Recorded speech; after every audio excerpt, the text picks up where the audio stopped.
folks, welcome back to the channel. Keith here from Come On The Hoop Celtic. I hope you're all doing good. Happy Thursday to you. 2 more days until we play a game. Hopefully it's Derry City.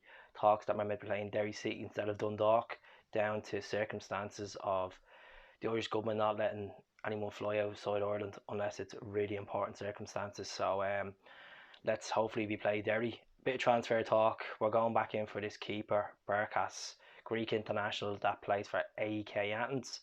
12 caps for Greece. Played in some good games, obviously Greek derbies against Panathinaikos, Olympiacos, and he's played in the Champions League as well. And don't forget as well that he did play against us 2 seasons ago in the playoff round of the Champions League. So he knows what the crack is with Celtic Park. He knows how important it is. Massive stadium, massive fans. They're looking at him at the moment. He's valued at 6.5 million. Within the last 10 days, his valuation's gone up, down to interest from Montpellier and then Leeds United as well. Look, it's going to be a bit more for him. 26 years of age, a lot of potential, quite comfortable with the ball when it goes back to him, quite good with his feet. Distribution's fantastic, shot stopping fantastic, good penalty saves as well out of him. So I've looked him up on YouTube. I've previously talked about this keeper before. Like it's been these rumours have been floating around for about a month now, down to Joe Hart and down to Fraser Foster's rumours as well. Let's just take him, Let's just take him. Like there's no point farting around with this. Like if we just keep fishing about this, Leeds will snap him.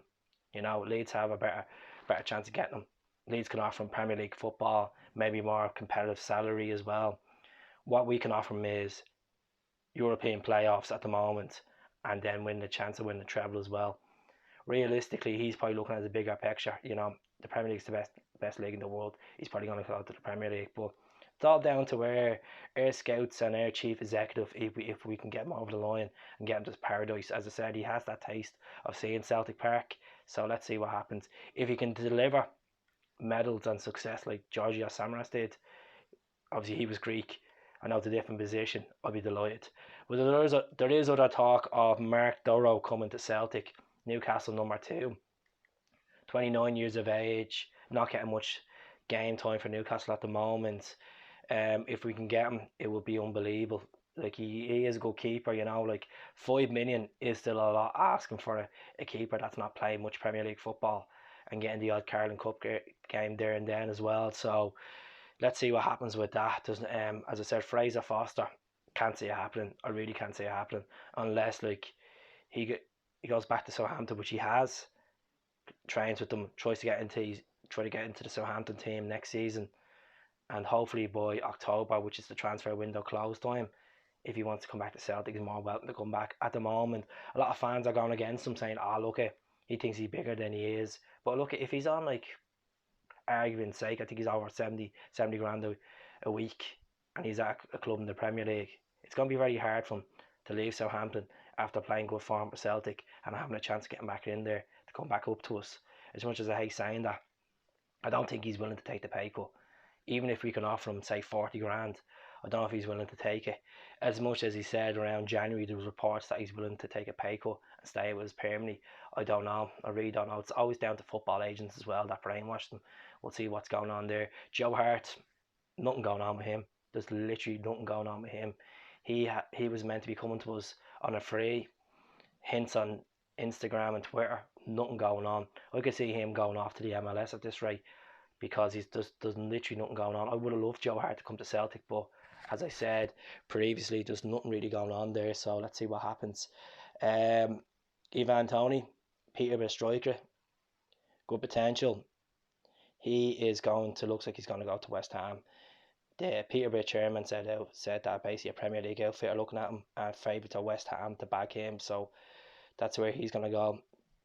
Jamal Lowe, that plays for Wigan, who's been on a hot form for Wigan the last 15 games.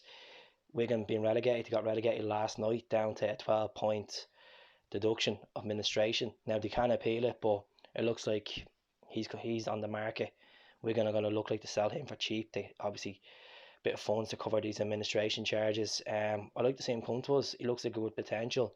He's still quite young as well. Being linked with a couple of Wigan players as well. A young fella, a young guy called Alfie as well, being linked with him. But Tottenham will look like he's going to get him. He's only 16 as well.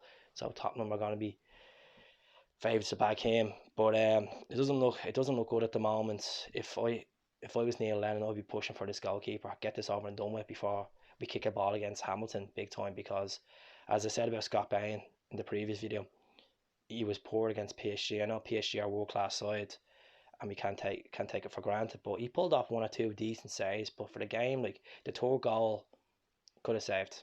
First goal, deflection. And the first goal was actually a good finish. Second goal was deflection. But even against Nice and Lyon, I just don't feel comfortable. I don't feel that he has the strong presence that Fraser had or Gordon had at the back, you know. He is a good shot stopper, but we need that presence to push the defence, you know, barking the orders out, even with corners and stuff like that. I just don't feel comfortable with Scott Bain being number one for the season. And no disrespect to him, I just think we need someone better than him. I really think we need, obviously Barkas would be ideal fit. He has the experience, and like, you know, Scott only has two caps for Scotland at the moment. You know, there is good keepers in the Scotland fold, but obviously Scott has come back from an injury as well. Last season he only played 2 games for us, 3 games maximum. So let's see what happens with this, because we need a keeper. All the fans are calling for a keeper, and if we can get Barkas over the line ahead of Montpellier and Leeds, not willing to pay 7 million, not willing to pay 8 million, just take the 6.5 million and move on. And let's just get him presented, and let's get him a few games in before we kick this ball against Hamilton. So let us know what you think. Would you give Scott Bain the number one shirt and just take the chance and just give young Hazard and Doolan the chances? As far as I know, I think Doolan's gone back on loan, so we'll have to see what goes on. And regards to centre back, let's just buy Benkovic. We need another centre back to cover Similovic gone.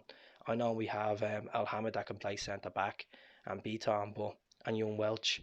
We just need another centre back, because there's a lot of games coming on, and I've said this before, a lot of games coming up, and the bodies are going to be tired, and we want to keep the mentality up as much as we can, especially if we're going for quad treb and then fifth treb as well, if we can get the quad treb over the line and European qualification.